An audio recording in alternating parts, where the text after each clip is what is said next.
Welcome back, ladies and gentlemen. A very short break, but a break that now gets us ready for our final session for today. Before I call up the moderators who are going to be tag teaming this session, if I may kindly ask you to please take your seat if you're in the room. And if you can hear my voice and you're still on the outside, I'm speaking to you directly and I'm inviting you to please come in and take your seat. Now, ladies and gentlemen, this next session is all about circular cities and shaping the future. We've got two incredible moderators who are going to be running the session. And I'm going to ask for your kind attention once more. Thank you so much. I do appreciate it. I'm going to invite Kristen Hughes. She is a director of the Resource Circularity Pillar and a member of the World Economic Forum's Executive Committee. She leads the Global Plastic Action Partnership, which we know is a public-private partnership that aims to shape a more sustainable and inclusive world through the eradication of plastic pollution. Let's give Kristen a big round of applause as she comes up. And I'm just going to take a couple of seconds to introduce the second moderator who Kristen's going to be handing over to shortly, but that's Paul Curry, and he supports African local government officers and stakeholders to take on systems approaches, both in strategy and in implementation, across themes of urbanization, across themes of informality, food, and the circular economy. His work contributes to new ways of engaging the bridge of creative expression, of science and policy, and all of this for improving resource equity, urban planning, and sustainable development in cities around the world. So let's give him a round of applause as well. That's Paul coming up. I'm going to leave you in these capable hands, and of course, we'll see you back on stage very shortly. Over to you.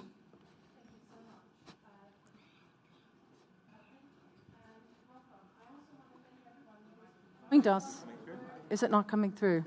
Much better. Maybe it's just the positioning. All right, sorry about that. Well, again, thank you. Thank you for the warm welcome. Thanks for the invitation to be here today. Thank you, all of you, for joining us this afternoon. I think it's really exciting, Paul, what we heard this morning.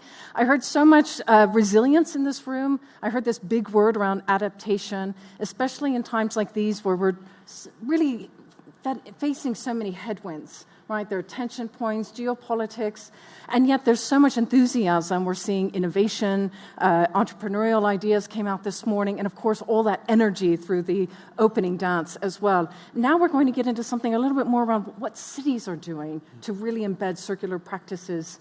And I'm looking to you because you have been working in this space for so long. What are you hoping to get out of our panel, the conversation that we're about to have? Absolutely. Thanks, Kristen. And I like that you said cities, because that's a word we haven't heard for much of this morning's deliberations, and yet it's a place where so many of the activities that we've been speaking about today take place or move through. And it's an incredibly important arena and space to think about when we talk about circular economy, really because cities are concentrators of people, resources, innovation. That's where the youth are moving or being born. And so it's a really exciting space to embed and think about implementation and practical ways that we're implementing the circular economy. To take us a step back, you mentioned a few words that we're hearing today, and so I think I'll start with what came out from Kissy, which is love is a circular resource. We had circular business requires persistence. We had bankable is not a law of physics, it's a social construct. And just in the last session, we heard circular economy is stuck in the future. And so, perhaps to add an extra one which might contextualize our session, I would say that cities are the future now. What we do in our cities, how we design them, how we invest in them, neglect them, will shape the next century of development, both within those cities, particularly Africa and Asia, but also globally. So we can talk a lot about cities. I certainly can and have. I'm going to let a video prepared by the World Economic Forum do the work to contextualize this session and scope us to the focus of our work today, which is built environment, planning, and infrastructure. Thank you for that, Paul. And I think we have the video. We can go ahead and have it begin.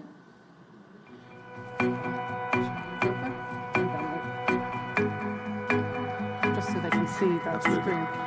See that.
Wonderful. Thank you for that. And hopefully you took on board a few good statistics as well, and hopefully also a bit of inspiration about the opportunity that lies ahead. Now it's my great pleasure to welcome to the stage a very good friend of mine, Mr. Oliver Boache. Oliver is a special assistant at the Ministry for Environment, Science, Technology and Innovation in Ghana, and has been leading the way to support Ghana's transition to a circular economy. Oliver, do you want to join me here?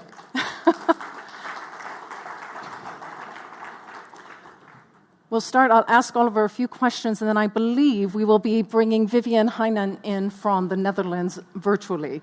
So we'll see when we get to that stage how the technology works, and if not, we'll continue, and I'll have a few extra questions for you, Oliver, just in case. So, Oliver, as I mentioned, you've been leading the space in circular for so many years in Ghana. You've got a lot of great vision within the Ministry of Environment, Science, Technology, Innovation. How do you think things are going right now, whether in Ghana and even hearing some of the conversations today? You know, what do you see, and are you hopeful about the direction of travel?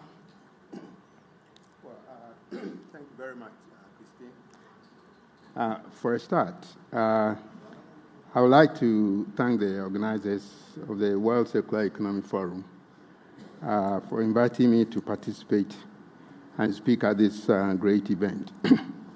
Indeed, I'm very honored to join the Honorable Minister of Environment of the Netherlands to dialogue on the transition to circular economy and how that is playing out in Africa. Although the theme for the dialogue today is on circular cities and the case of the circular transition on the built environment, I want to focus my remarks on the momentum and excitement that is building up globally on the transition to circular economy and the circular movement that is emerging across the entire African continent.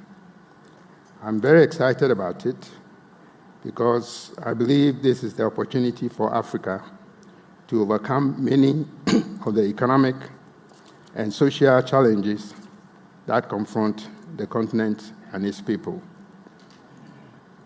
This morning, we all heard from the young and energetic trailblazers of circular economy who have emerged from various countries in Africa in sectors such as agriculture, textiles, electronics, and plastics. In spite of the many challenges that they face as entrepreneurs, they are succeeding because of the passion that they have and the opportunities that they see in the transition to circular economy. Like many, these young people also see the transition to circular economy as the only hope we have in saving our planet and making it habitable for our children and those who will come after them. So what do we need to do as governments in the countries of Africa to support these young talents who have chosen to pursue their ambitions to save the world? It is very important to stress that business as usual will not cut it. We must create the enabling environment for them to see bigger opportunities and have access to resources that will enable them to translate their dreams into reality. That means pursuing policy reforms, developing standards, strengthening regulatory frameworks, and ensuring the enforcement of those regulations. There is a need to ensure that our populations understand the principles and practices of circularity and that they are applied at every stage of the value chains of the sectors in which they operate. We should also make it attractive for the private sector to invest in these circular businesses. That means providing incentives and engaging industry as key stakeholders in the development of roadmaps that guide us along the path of transition. Governments must be creative in providing resources to build our infrastructure so that waste collection and processing into secondary materials can be done effectively. In Africa, it also means that there must be a conscious effort to integrate the informal sector if we are going to avoid creating disparities in the circular economy that emerges. Ghana is taking very, very practical steps in transforming our economy to become circular. If time permits, we shall look at several initiatives that are taking place in Ghana with the support of our partners who share the vision that through the circular transition, we can create a global economy that limits the pressures on our resources, avoid the creation of unnecessary waste, and create many meaningful jobs, and raise the standard of living of our people. So thank you very much, Christine. No, thank you, Oliver. Those are, I think, incredible insights from Ghana, and you have been doing a lot in this space. You mentioned a couple of key words there that I might build on a little bit. Okay. But in particular, you talked about the enabling environment and some of these roadmaps. When we think about within the African context, there are so many. There's the West African Alliance, there's the African Circular Economy Alliance, there are other trading blocks, as it were. Are there lessons that can be shared from one country or one region to another to support each other in developing those enabling environments, to support infrastructure needs and the city needs in this transition to circular economy? Yeah. First of all, I think what has made Ghana such a place for other countries to try and learn some lessons started from the release of our National Plastics Management Policy, because that's where it started. This policy was released in 2018 and is built firmly on the principles of circularity. Basically, we want to create an environment in which plastics continue to play a key role in our lives, because where we are now, there's very little that we can do to change it, except that there are certain things that we can do to limit the negative impacts that plastics have in the lives of people. First of all, from the top of the plastics value chain, we need to look at the full life cycle to ensure that everything that has pollution effect, and that is a negative impact on the environment or human health or biodiversity, constitutes what we call pollution. And so at each stage of that life cycle, every activity that takes place, we need to try and understand what those activities are, what results come out of those activities, who are responsible for those activities, what mitigation actions we need to take to address those, and who should be held responsible. You know, recently, or a few minutes ago, we were talking about a global EPR scheme. Right? I believe that this is one way of ensuring that we have an EPR scheme that holds everybody who impacts on the environment and the health of our people accountable.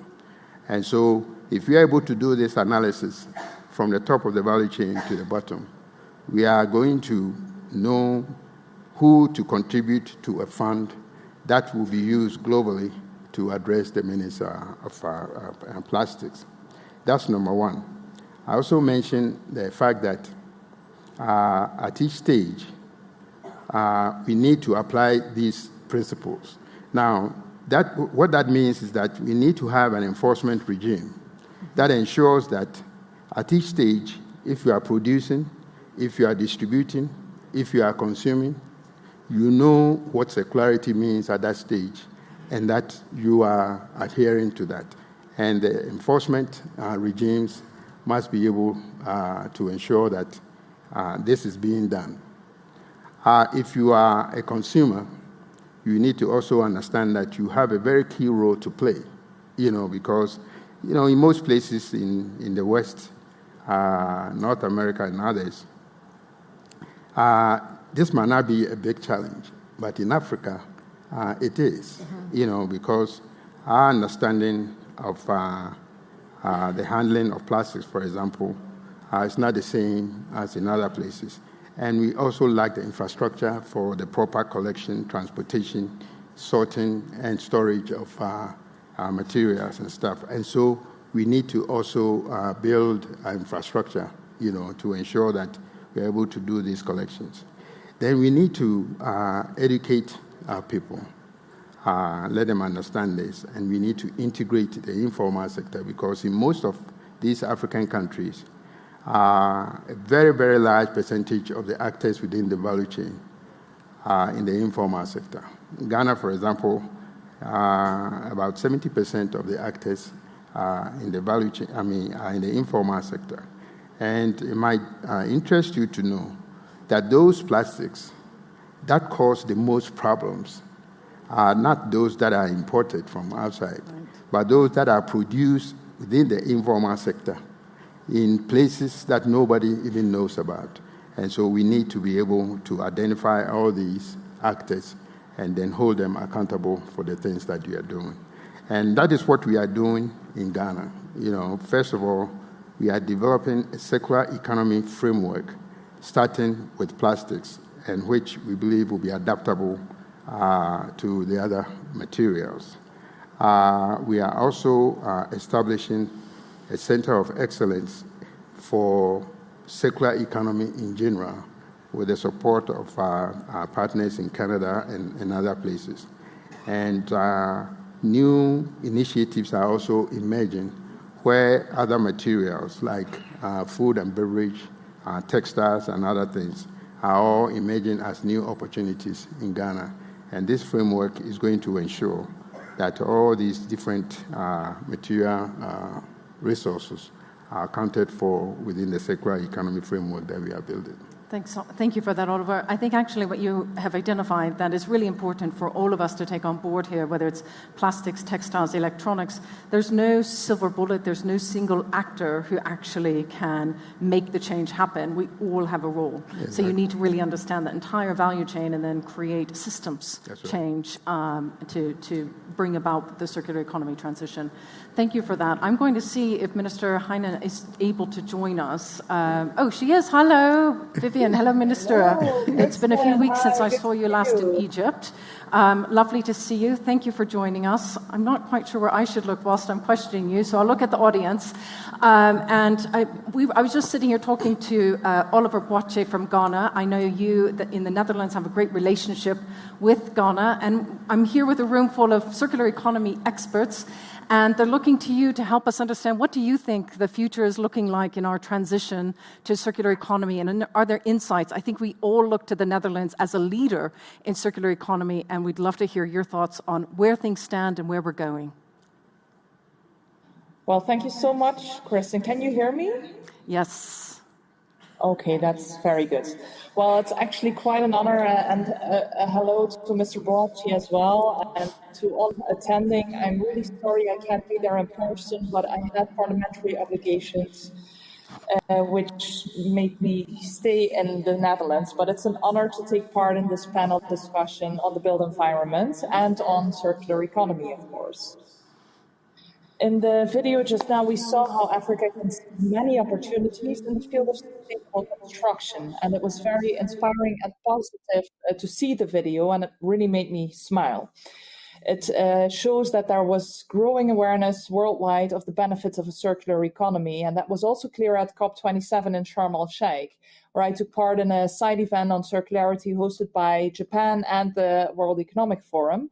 But we also know that there's still so much work to do in our transition towards a climate neutral and circular economy. It's vital that we make this transition without delay, because the pressure on raw materials remains enormous. The construction industry is responsible for 60% of material consumption worldwide. And if we continue on the current path, we will go even further beyond the planetary boundaries. And we all know that there is no planet B or C for future generations to move to if we make planet A unavailable.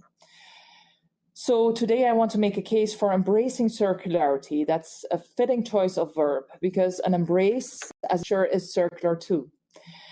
Circularity is not a new concept. Civilizations throughout history have known how to live with environmental limits. So the pathway to become fit for the future is to embrace the knowledge of our collective past, bringing us full circle. In a circular world, we will have stopped depleting natural resources and emitting hazardous substances that pollute our environment. And instead, we will reuse goods and materials, reduce our waste streams, and rebuild in sustainable and future-proof ways. For the built environment, that means taking an integrated approach to circular construction, embracing buildings as well as infrastructure. And these two aspects are closely interwoven in terms of material flows and supply chains and standards, so an integrated approach offers maximum returns. And circular design principles and measurement methods can be applied to both sectors. In addition, collaboration across the sector and with government is very crucial in creating a transition agenda for the entire sector in which each player has a role. Governments have many instruments at their disposal, from legislation and enforcement to wide-ranging incentives, like incentives for the development of new business models and for research and development. Businesses, on the other hand, have insights into the market and they can see opportunities and they have innovative ideas. Innovations can also come from reintroducing old practices that were, in fact, highly effective. For example, optimizing natural ventilation in buildings can really make electric air conditioning unnecessary. So in brief, a successful transition towards a circular economy demands more effective ways of sharing knowledge, a common language also, and ongoing dialogue with the private sector, that is, the people and companies that make and sell the goods we need and want. But we also need a transparent dialogue with civil society, because participation is a key for successful transition. As I said at COP20, to ensure everyone's commitment to the goals, we need to make very clear why and how we want to reach all the circular goals. By showcasing the positive effects of circular economy and showing people what's in it for them. So that would be my introductory remarks. Thank you so much.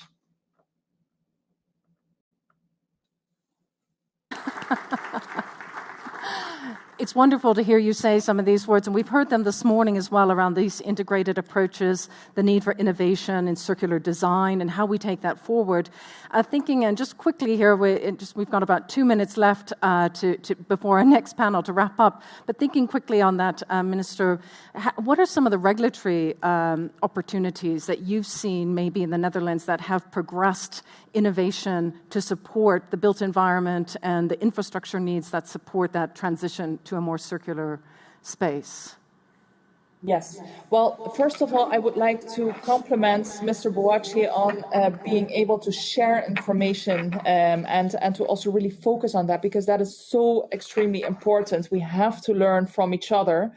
And by sharing knowledge, it makes us all more powerful, and it is instrumental to really make big changes.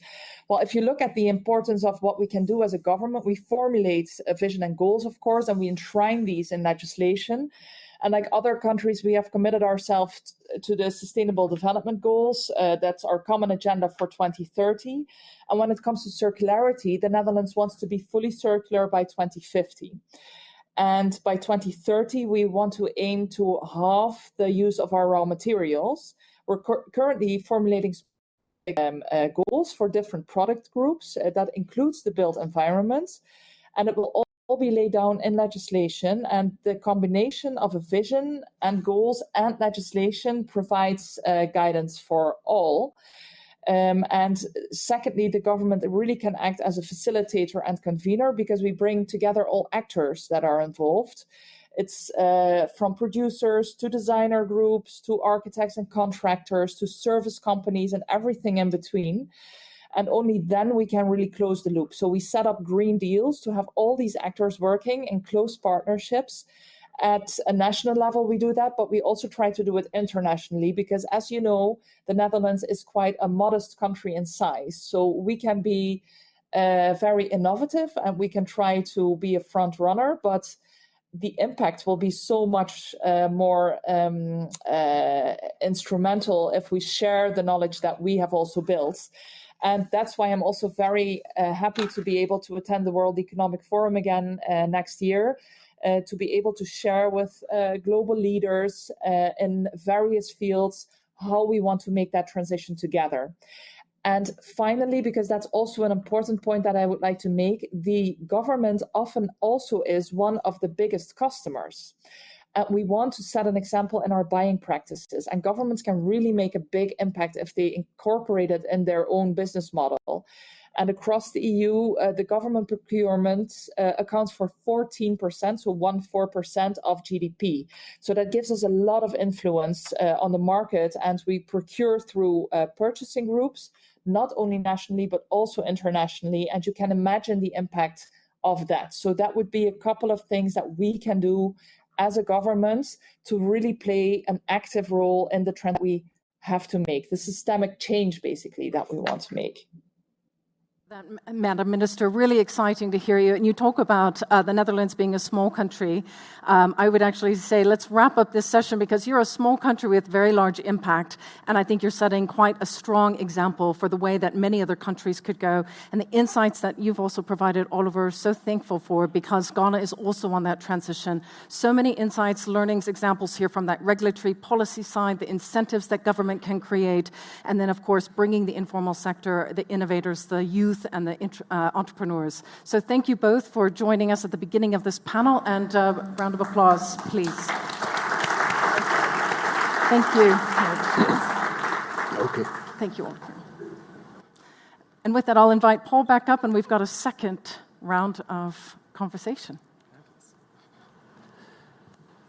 Great. So thanks, Kristen, and to the Honourable Minister and Ministry for reflecting on some of the national positions and national enabling opportunities. I think you've emphasized a number of keywords for me, the idea of enabling environments, the fact that there are so many tools available for governments to use. The government as a convener, I think, is a really important set of ideas.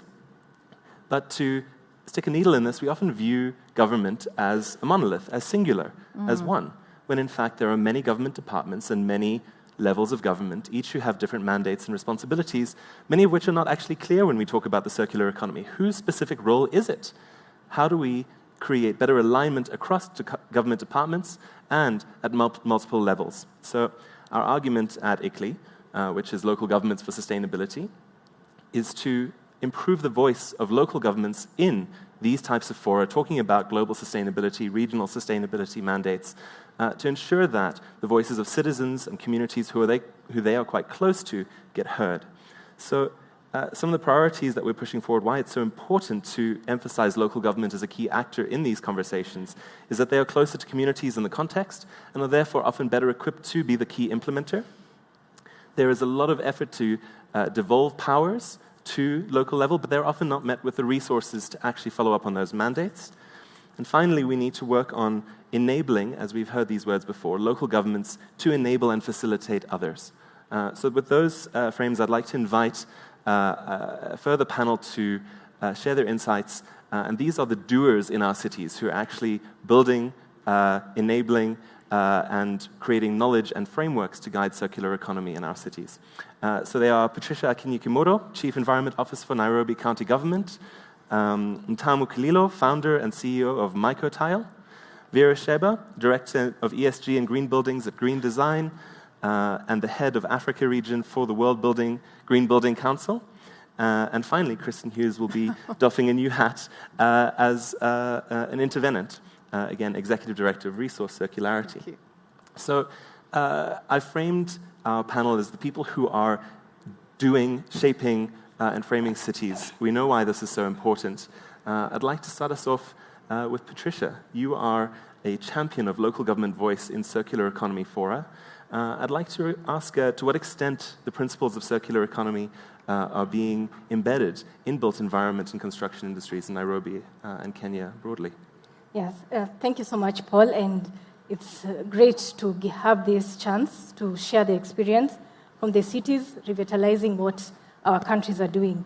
So in Nairobi and other cities, we have the use of locally available materials, organic materials, in the construction industry. So we find that there are elements of circularity, but we are not so intentional to pronounce them, and we have not yet streamlined, but it's actually happening in the informal sector, in the rural setups.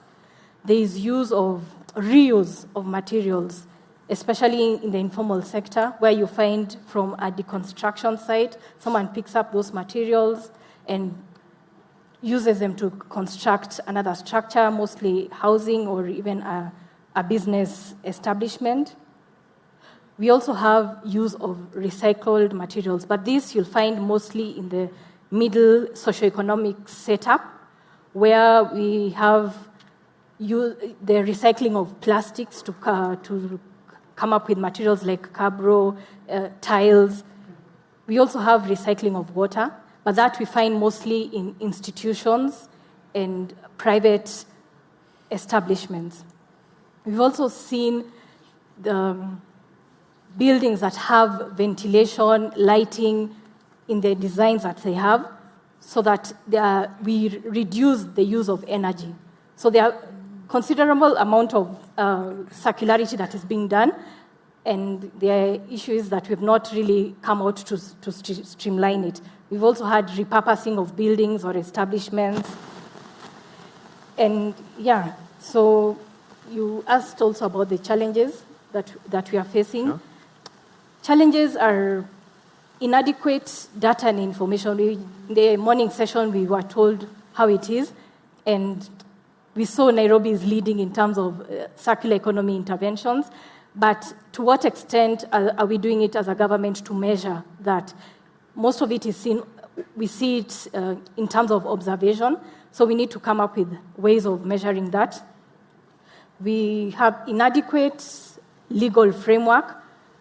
Yes, we have national policy that has elements of circularity in terms of sustainability, maintenance of structures, use of organic materials, but we need other supportive legal framework like green procurement, so that we can be more intentional in terms of circularity. There's inadequate public awareness and sensitization. We will have from our other speakers telling us what materials they have. How many of the people in Nairobi or Kenyans know what kind of organic materials are there? Do we know where they can be used? Are they resilient? So we need that to be put in place. The low socioeconomic setups, there's that pressure between just providing that service, if it's a building or if it's a road, vis-a-vis incorporating disaster management, energy, capture. So we have that challenge. And inadequate intersectoral collaboration that was mentioned by the minister shortly. We have the problem of working in silos internally and externally. So that needs to be sorted out, because in terms of circular economy, it's not about the circularity of the materials, it's also about circularity about the stakeholders, the persons involved. You also asked about what opportunities we have. Let's pause on opportunities and come back to that in a moment. I think you've set a frame for a lot going on, but there being some fragmentation between who knows about it, who's able to connect with it. So let's pause there and hear for someone who represents a small business on what they're doing, and we'll come back to the opportunities enablers in a moment. So, Ntamu, you're doing really exciting things with alternative building materials. Can you tell us a little bit about what you do at Mycotile and how that connects to the broader built environment conversation? Thank you so much, Paul. So, Mycotile is a building material manufacturer based in Nairobi, Kenya. And we recycle agricultural waste and bond it using mushroom mycelium. Our main substrate at the moment is sugar bagasse, which we get from sugar factories, mostly from the western part of Kenya. These are people who we met, I'm an architect by profession. These are people we met doing a consultancy project, and we realized they have mountains of waste that they don't know what to do with. So either lands in a landfill or it's burnt after a while. And actually us taking that waste from them is a relief to them. And ideally, we should make them pay us, but that's not how businesses work. But yeah, so our main substrate at the moment is sugar bagasse. We work with aggregated farmers that collect corn cobs for us and coffee husks. And then in the factories, we work with factory casuals, which package and then send it to Nairobi. Our pilot product at the moment is a wall and roof insulation, which basically can be used to retrofit any thin-walled structures. It was mentioned in the morning as shacks. We try not to say that because insulation tries to give dignified spaces. So we are trying to see how can that space be occupied for people who come from South Africa and maybe further north in winter and in summer. Okay, in Kenya we don't have that, but still it gets very hot during the day and very cold during the night. So we want to moderate that. But for those of you who know the potential of mycelium, we've just scratched the surface with wall insulation. We are aware of that. We are aware of the potential. So in future, we are looking to go more into research and look into wall panels, furniture, and maybe accessories like lampshades, and even things like maybe acoustic insulation. And yeah, we are currently working with the Kenya government in the KIRDI, which is the Kenya Industrial Research and Development Institute, and they support us in our manufacturing like a co-manufacturing agreement. Thanks. To emphasize, you are making insulation and many building materials from mushrooms, from mycelia. I mean, how exciting is this? I know this is going on in many places around the world, but the idea of fundamentally changing the equation and saying, let's take a waste that exists, let's use it to grow something entirely new, and use that to address a really key critical issue in our cities, which is this heating and cooling in many settlements. So I'm always excited by that, and have to emphasize that we need more of these types of direct and simple innovations. So, Vera, you must be very familiar with these types of programs. You have an overview of green building councils all over Africa. Can you tell us a little bit about how the use of the circular model can improve city-level efficiency through building regulations and broader built environment benefits? Absolutely. Thank you very much, Paul, for the question, and thank you for the invitation to speak at this panel. Greetings to everyone both here and also online.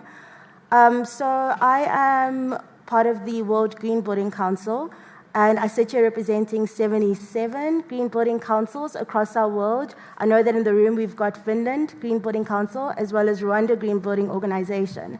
And I think in order to speak about how the circular economy fits with sustainability in cities and the built environment, I think we need to go back to what the initial video said, which is why sustainability of the built environment to begin with. So buildings contribute to 40% of global carbon dioxide emissions. 60% of virgin resources actually are used by the built environment and by buildings, and 12% of fresh water resources is used by buildings. And that's just at a building scale. If we start looking at it at a city scale, our cities are major contributors to climate change. So they cover 2% of the Earth's surface, but they are estimated to produce 70% of global greenhouse gas emissions. So when we're talking about addressing climate change and emission reduction, and we're talking about nationally determined contributions, we have to think about the built environment, because the built environment is a critical climate solution. If we look at just last stats, I promise, and then I'll speak a little bit into that. By 2050, it is projected that 68% of the world's population will be living in urban areas. And so we are building beyond our planetary boundaries. And I think that this forum is so important because every person, irrespective of where in the world you are based, can make a contribution towards implementing the circular model in how we build. Circular economy is an economic model. And so already we need to start rethinking about our economic models. We still, in universities, talk about a linear economic model. Architects and engineers are still taught how to do a building for demolition, but actually we need to start looking at buildings as material banks and cities as carbon sinks. So we need to be looking at deconstruction. We need to be looking at a building, increasing in value over time because of the resources that are put in it. So like just scratching the surface of what a circular building would be, a circular building is one that is regenerative by design. This means it's an existing building which we retrofit to be regenerative by design, or a new building that we build from the beginning with circularity in mind. So looking at things like resource efficiency, emission reduction, economic growth that comes from implementing a circular economic model, and really just, going back to what I said earlier, looking at buildings as material banks. And looking at how we can sequester more carbon in our cities and in how we design our cities. So, I think it's just going back to the why the built environment is so critical. And then when we look at all of that, the only how is implementing a circular economy model for the built environment. I think you prepared your next question when we get to how do we do this. I mean, thank you so much for just contextualizing. It's not an exaggeration to suggest that what happens in cities will affect global or will determine global sustainability outcomes. That's been demonstrated by your statistics. Thank you so much. So, Kristen, you're a leader in convening different stakeholders, in building partnerships, and evidencing these types of conversations. Our question that we put together is around this enabling environment idea that we use as a buzzword or a term very loosely. So cultivating an enabling environment requires multi-stakeholder partnerships. So how do we bring key stakeholders across the value chain together to do this? Thank you, Paul. I actually also want to applaud the other panelists here, because I'm writing down all these statistics and notes and all these learnings, because actually that is exactly what we want to do in the multi-stakeholder forum. So from the forum side, the World Economic Forum, we've got our resource circularity pillar, which is really driving home some of these circular economy initiatives. And what we're doing is connecting through our circular transformation of industries initiative all sorts of different players, from Arab, Wholesome at the global level, but also with those government stakeholders like Mr. Boache, like Minister Heine. But also what we really need to do is drill down into the city level to learn from you these entrepreneurial ideas on how mushrooms can be utilized in a way that one might never have thought of. And then what are the barriers to entry for your business, right? And so how can we also then replicate that? And that's what we try to do, is connect those dots across that multi-stakeholder conversation, such that we understand this is the built environment, this is what we need to get those numbers and the statistics down, and this is what we need to get those innovations and entrepreneurial ideas realized. And so we're trying to connect all those dots through this vision, and so exciting to actually see the conversation at the city level, because we're launching, in partnership with Accenture, a citywide initiative that will really focus on the built environment at the city level to really capture some of these insights and hopefully duplicate, replicate, and amplify. Fabulous. I mean, if I can ask a quick follow-up, what is your secret elixir for making multi-stakeholder partnerships work? There's often a lot of perception of competition or a lot of trust building that needs to be done. How do you do that? It's not straightforward, and it's not easy, and it's never the same twice. So it's a lot of that, really understanding your partners. And I think, again, looking across the room here, and there's so many different partners today, and just maintaining those conversations and relationships, learning from each other. And I think the biggest word for me is empathy. You come to the table with an open mind and an understanding that we're all here trying to do the right thing, and try to remove that competitive side, but rather build a way of working together. Thanks for that. So we've heard love as a circular resource. Empathy now has entered the conversation. I think there's been a lot more focus on how do we build more care in the work that we're doing, which I think is really interesting to hear emerging from these types of fora. So Patricia, I think you were really ready to tell us about the opportunities that exist. You've painted a bit of a bleak picture about interactions across stakeholders. So what are the opportunities that exist for Nairobi? And beyond that, we've been speaking about this idea of enablers. How does Nairobi County government enable those in its jurisdiction? And what support do you need? How do you need to be enabled to do the work that you want to do? Yes, thank you. So the opportunities are numerous. Now, we know that there is significant amount of rainfall, there's significant sunshine. So we have the opportunity to harvest rainwater. We have the opportunity for solar energy. So we have these natural resources that we can tap into. There's a growing recycling industry in Nairobi. We've just seen from the morning sessions how much there's circularity. We have a robust private sector that is championing the circular economy space. So we just now, from government level, we need to take that challenge and lead so that we can create the enabling environment that you're speaking to. And from national level, we have the president leading, especially in terms of climate change, and we know that building the construction industry is one of the major contributors in the greenhouse gases, and we have the target to reduce 32% by 2030 of the. So since the building and construction industry is one of the emission sources, it's an avenue to inculcate, to induce those circular economy principles in the building industry. For Nairobi, we have the Climate Change Action Plan that was recently launched this year, and it incorporates these elements of disaster management, water resource capture, energy efficiency, all that, and that speaks to the circular economy space. So there's the growing green funding, and that should also speak to the need for the built environment to bring out the circular economy. So with that opportunity, we can have that chance to boost the building and construction industry. And there's also increasing platforms for training, capacity building, and that can speak both to national and the local government levels. So as you asked about the enabling environment, we need to have political goodwill, and that's being demonstrated, at least from our governor, with the increasing green spaces. Next week on Monday, Kenya will be celebrating its Self-Governance Day, and that's when we'll be launching one of our main parks within the Central Business District to reduce the gray and increase the green space, make it more conducive for relaxation and for the general public. And there are other parks that are being rejuvenized, revitalized, and that's with vertical integration with the national government. We need to have the legal framework, as I mentioned, the green procurement.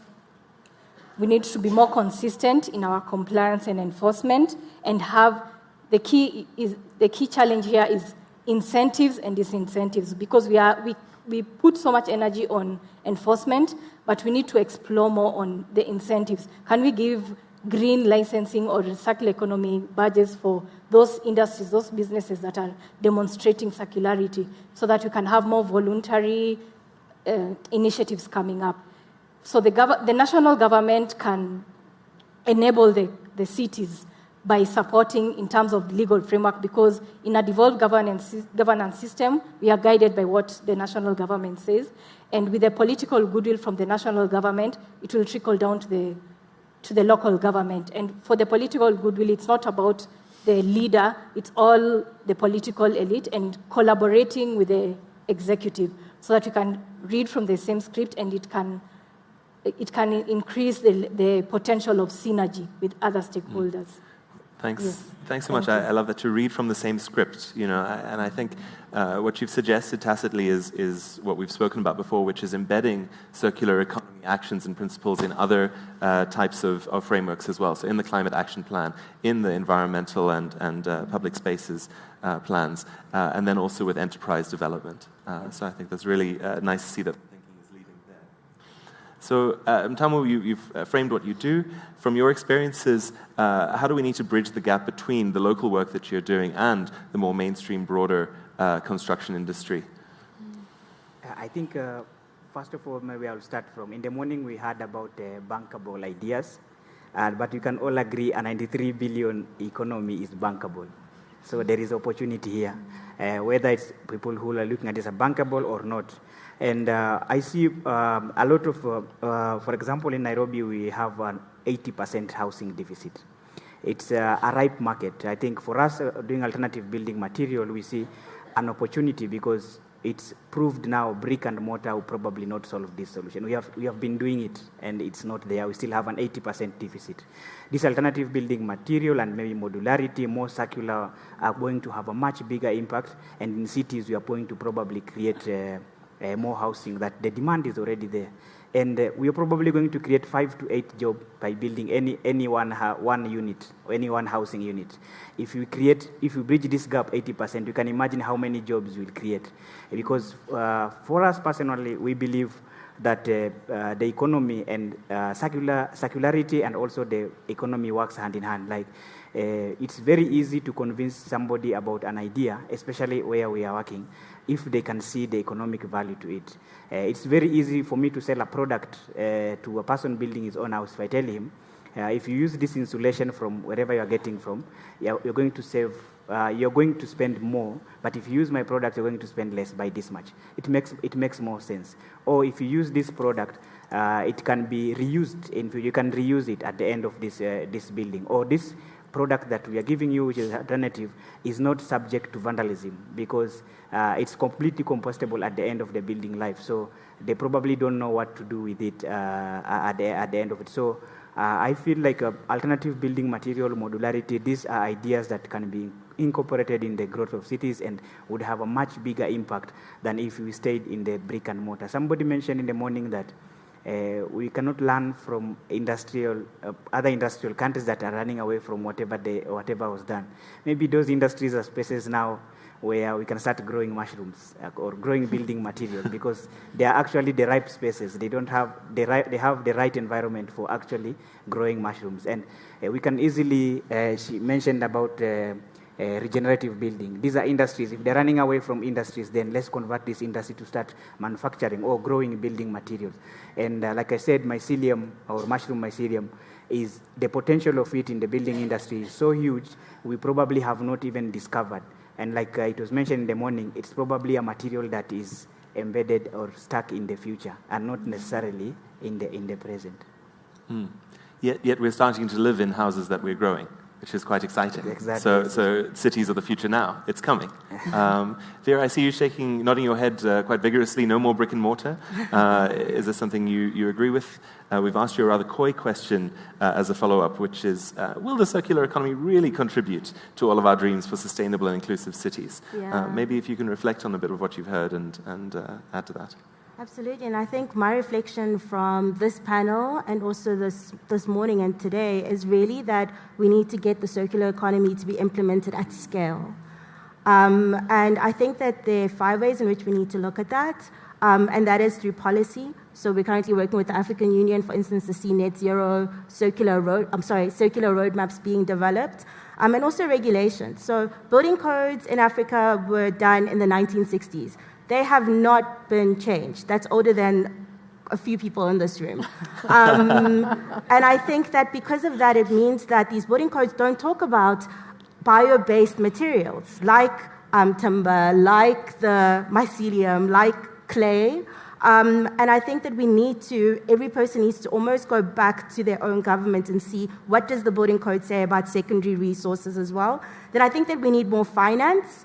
I don't think that there is enough finance going towards circular economy. It's almost like an early adopter for a brand new economic model that does need finance, both private and public sector finance.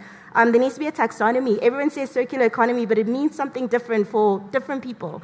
And also, we're not using it in the language of the people. So I think that we need to get to that point. And then lastly, I think systems thinking is so important. So no one should be working in silos. No one should be working in isolation. And so forums like these are so important because it's about deep collaboration between policymakers, engineers, architects, artists. Every single person needs to start looking at the economic model as a circular economic model where nothing is wasted. So I think my reflections is just I can't wait for more sessions like these to be happening throughout 2023. Next year is the Global Stocktake, where the nationally determined contributions will be reviewed by the countries who ratified the Paris Agreement, and we need to somehow get circular economy in the updated nationally determined contributions at COP28. So, yeah, thanks. It's a moment I'm just like, you should be facilitating this panel. No. So we've had 2 rounds of I think, fabulous inputs. I'd like to open up for questions. I think we'll take 3, and then we'll do a round of closing reflections. Anyone with a burning question? If not, we'll speak more without you. I see up front. Do I have another hand over there? Anyone? And over there. Do we have a microphone running forward? Okay. Hi there. Catherine Weinberg here. I'm the CEO and founder of Fotola. And I live in Cape Town. I have a circular economy accelerator helping to grow small businesses in the circular economy space. One of the things that becomes really clear is you've spoken, Vera, about scale, and I'm wondering with the Matamo, what is it that you need in order to be able to massively scale this really interesting and innovative business model that you've got? Just thinking about what Jack Berry said, IP is obviously one of the key things. And so how do we solve that? How do we create integration in the cities so that everything from government all the way to small business is actually part of the same journey? But also, how do we help businesses such as Matamo's in order to be able to scale, to really take this throughout the whole of Africa? Great. Thanks, Kathy. Up front over here. Raise your hand, please.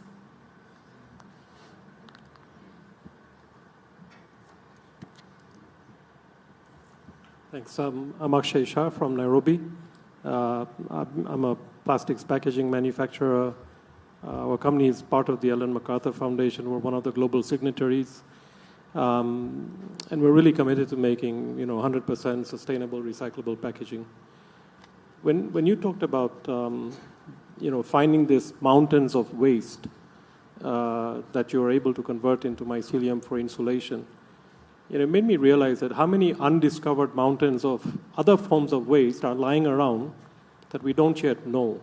So is there an initiative to create a marketplace that connects unwanted waste to innovators like you? And could that be something that can actually trigger more innovation?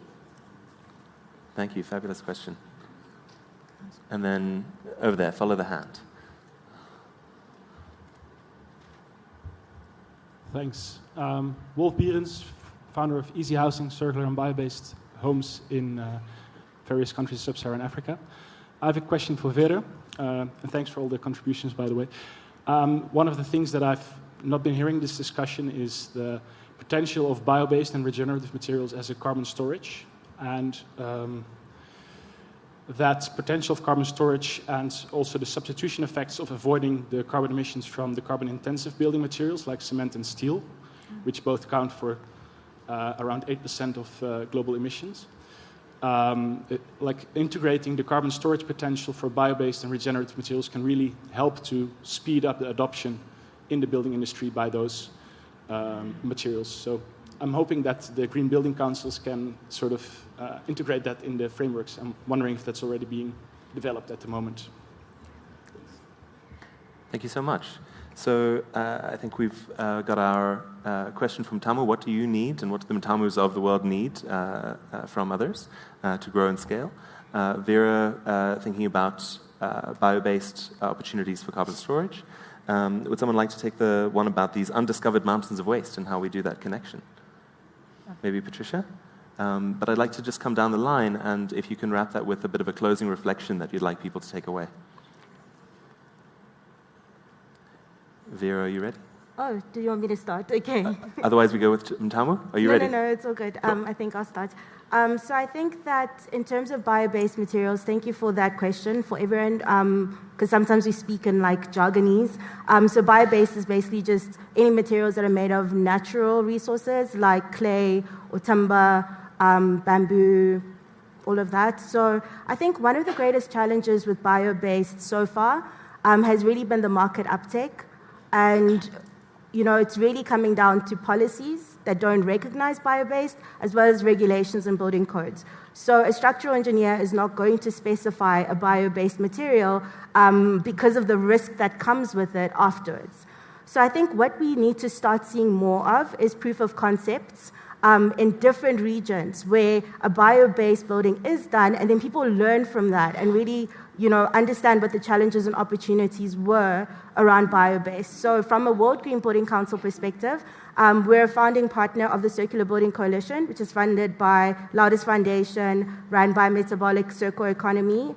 And we're working with partners to see, what are the alternatives? Because it shouldn't even be called alternative materials, because alternative to what? So what are the bio-based materials, or what are the materials that would work best for specific areas. So we are looking into that a lot more going into 2023, as well as just a circularity accelerator where private sector, public sector, state and non-state actors can be a part of that.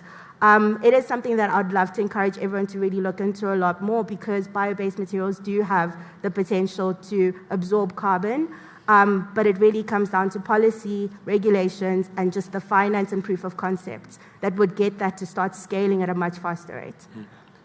So yeah, that's my comment, and probably my closing remarks as it comes down again to policy, regulations, finance, taxonomy, and just systems thinking, where every person knows that they are a part of implementing the circular economy across the world. Fabulous. Thank you. Thanks so much, Vera. Thank you so much. I think I would pick from Vera on policy. I think from what we need, I think policy is key. It has been mentioned here, like the building codes in Africa. I will speak about the Kenyan one in particular, that is operational, is a 1968 one. But there is a draft. There's a draft one that is actually very accommodating of alternative building material. So that is it's actually good for us, because now it's easier for you to get a permit with alternative building material. But other than that, is also at the policy stage is just having research organizations and the government making it, sensitizing the people about these research organizations.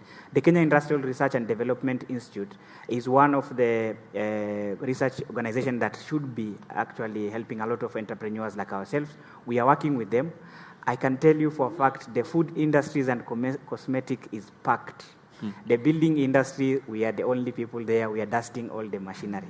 So it's a great opportunity now to create this awareness of what are the available resources at a policy level. But just also, the building industry is quite conservative. So taking up a new material, it doesn't matter. It doesn't have to be alternative. Any new material in the building industry takes a bit to get it in the market.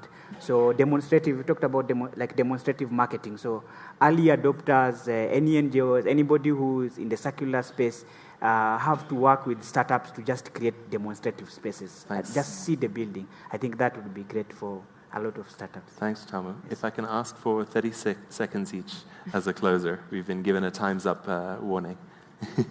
Patricia, what is your closing thought to the group? Should I answer the question? I think I'll take that question.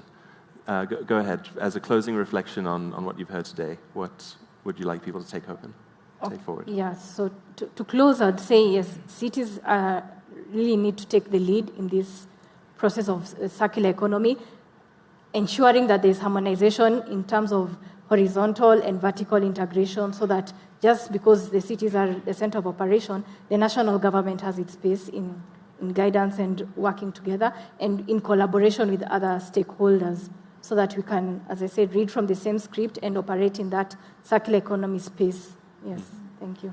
Thanks so much. If I were to answer that question in 20 seconds, I think there are two routes.